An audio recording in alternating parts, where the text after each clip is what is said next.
সুপ্রিয় শিক্ষার্থীবৃন্দ, আশা করি সকলে ভালো আছো। আমি আল্লাহর রহমতে ভালো আছি। আজকে তোমাদের সাধারণ গণিত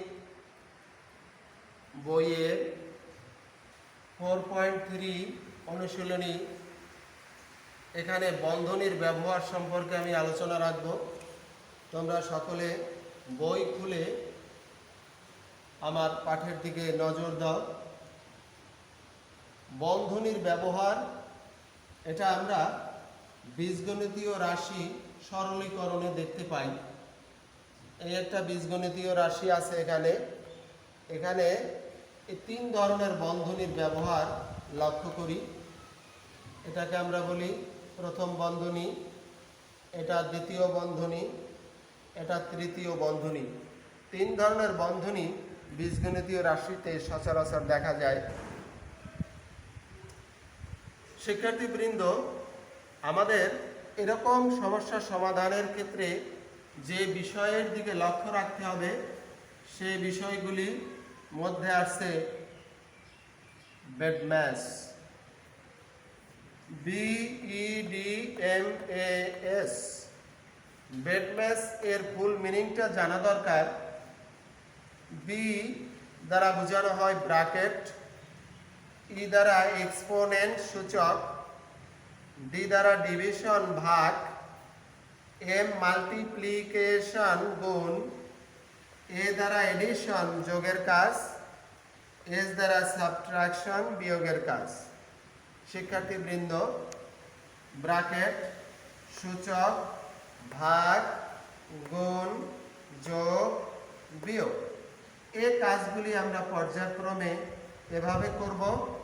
তাহলে এই বীজগণিতীয় রাশি সরলীকরণে আমাদের সুবিধা হবে, সমস্যা হবে না আশা করছি।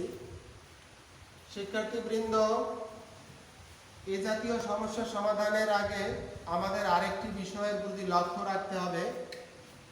তোমরা খেয়াল করো, যেমন আমি যদি লিখি 7 + 6, একটি ব্র্যাকেট দিয়ে আটকিয়ে দিলাম ফার্স্ট ব্র্যাকেট, পিছনে একটি মাইনাস চিহ্ন আছে। এমন অবস্থায়, অর্থাৎ ব্র্যাকেটের পিছনে একটি মাইনাস চিহ্ন থাকলে আমরা এই ব্র্যাকেটটা তুলতে যাব, তখন অবশ্যই মাইনাস চিহ্ন দ্বারা এই প্লাসকে গুণ করে লিখতে হবে, অর্থাৎ প্লাস চিহ্নের বিপরীতকরণ লিখলেও হয়। এটা হচ্ছে -7 প্লাসে মাইনাসে -6। আর যদি এরকম একটি প্লাস চিহ্ন কোনো ব্র্যাকেটের আগে থাকে, যেমন 6 মাইনাস +7 -6, পিছনে ব্র্যাকেটের আগে আছে প্লাস চিহ্ন, আমাদের এই ব্র্যাকেটটা উঠাতে গেলে, অর্থাৎ ব্র্যাকেটের প্রথমে আছে প্লাস চিহ্ন, এক্ষেত্রে আমাদের ব্র্যাকেট অটোমেটিক উঠে যাবে +7 -6, চিহ্নের কোনো পরিবর্তন নাই। শিক্ষার্থীবৃন্দ, তাহলে আমরা কি শিখতে পারলাম? কোনো বীজগণিতীয় রাশি যে কোনো ধরনের ব্র্যাকেট দ্বারা আবদ্ধ থাকলে এবং তার পিছনে যদি মাইনাস চিহ্ন থাকে, তাহলে ওই ব্র্যাকেটটা উঠাতে গেলে অবশ্যই ভিতরের পদগুলির চিহ্নের পরিবর্তন করতে হবে, অর্থাৎ মাইনাস চিহ্ন দ্বারা প্রতি পদের চিহ্নকে গুণ করে লিখতে হবে। আর যদি ব্র্যাকেটের আগে প্লাস চিহ্ন থাকে, তাহলে ব্র্যাকেট অটোমেটিক উঠে যাবে, চিহ্নের কোনো পরিবর্তন হবে না। আশা করি শিক্ষার্থীবৃন্দ তোমরা বুঝতে পেরেছ। এখন আমরা একটি বীজগণিতীয় রাশি, তিন ধরনের ব্র্যাকেট দেয়া আছে, এটি আমরা সমস্যা মনে করে এটিকে সমাধানের চেষ্টা করি। কোনখানের কাজ আগে করবে? এই যে ফার্স্ট ব্র্যাকেটের কাজ আমি আন্ডারলাইন করে দিলাম। এই থার্ড ব্র্যাকেটটার পিছনে মাইনাস চিহ্ন আছে এবং আমি দ্বিতীয় লাইনে ফার্স্ট ব্র্যাকেট উঠাই দিতে চাই, তাহলে অবশ্যই ভিতরের যে চিহ্নগুলি আছে মাইনাস এবং এই প্লাস, এই চিহ্ন দুইটার বিপরীতকরণ করতে হবে, অর্থাৎ মাইনাস সাইন দ্বারা ব্র্যাকেটের ভিতরে সমস্ত চিহ্নগুলিকে গুণ করে আমরা লিখব। 3x minus third bracket 5y minus second bracket 10z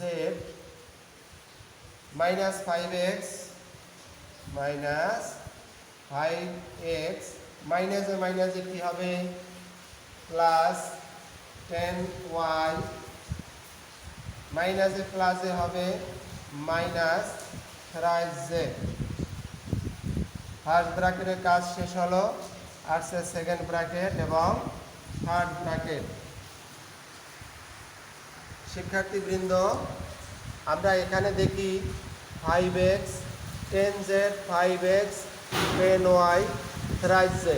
আমরা এই z এবং z এর মধ্যে কিছু একটা কাজ করে যেতে পারি। 3x minus third bracket 5y minus second bracket 10টা z থেকে 3টা z বিয়োগ করি।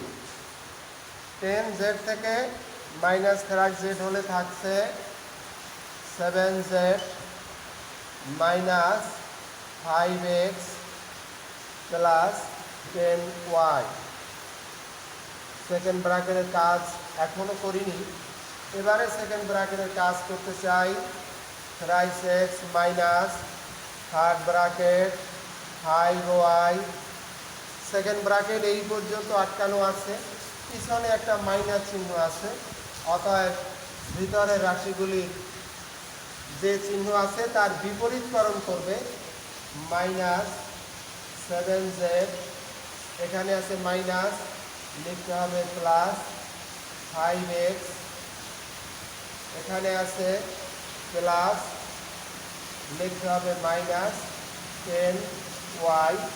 সেকেন্ড ব্র্যাকেটের কাজ শেষ। থার্ড ব্র্যাকেট,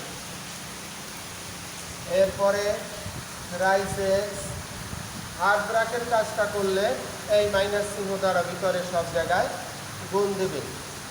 মাইনাস 5y মাইনাসে মাইনাসে প্লাস 7z প্লাসে মাইনাসে হবে মাইনাস 5x মাইনাসে মাইনাসে হচ্ছে প্লাস 10y।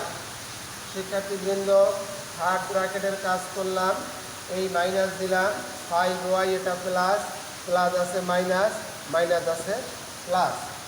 এবারে কি কাজ করতে পারি? 3x এবং 5x এই দুটির মধ্যে এটি বড় আছে, তাহলে আমরা মাইনাস সাইন আনলাম। 5টা x থেকে 3টা x বিয়োগ দিয়ে দিলে থাকতেছে 2x।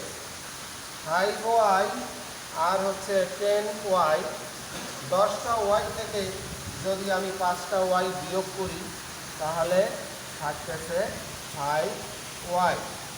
এইটা বড়টা চিহ্ন আনলাম, 10টা y থেকে 5টা y বিয়োগ করলাম। এরপরে 7টা z আর কোনো z নাই, তাহলে প্লাস 7z আমি লিখে দিলাম। শিক্ষার্থীবৃন্দ, আশা করছি এই সমস্যাটি তোমরা সুন্দরভাবে বুঝতে পেরেছ। তোমরা বাড়িতে বাসায় বসে আরও এ ধরনের সমস্যা সমাধান করার চেষ্টা করবে। আগামী ক্লাসে আবার তোমাদের সাথে সাক্ষাৎ হবে। এই পর্যন্ত সকলে সুস্থ থাকো, সুন্দর থাকো। আজকের মতে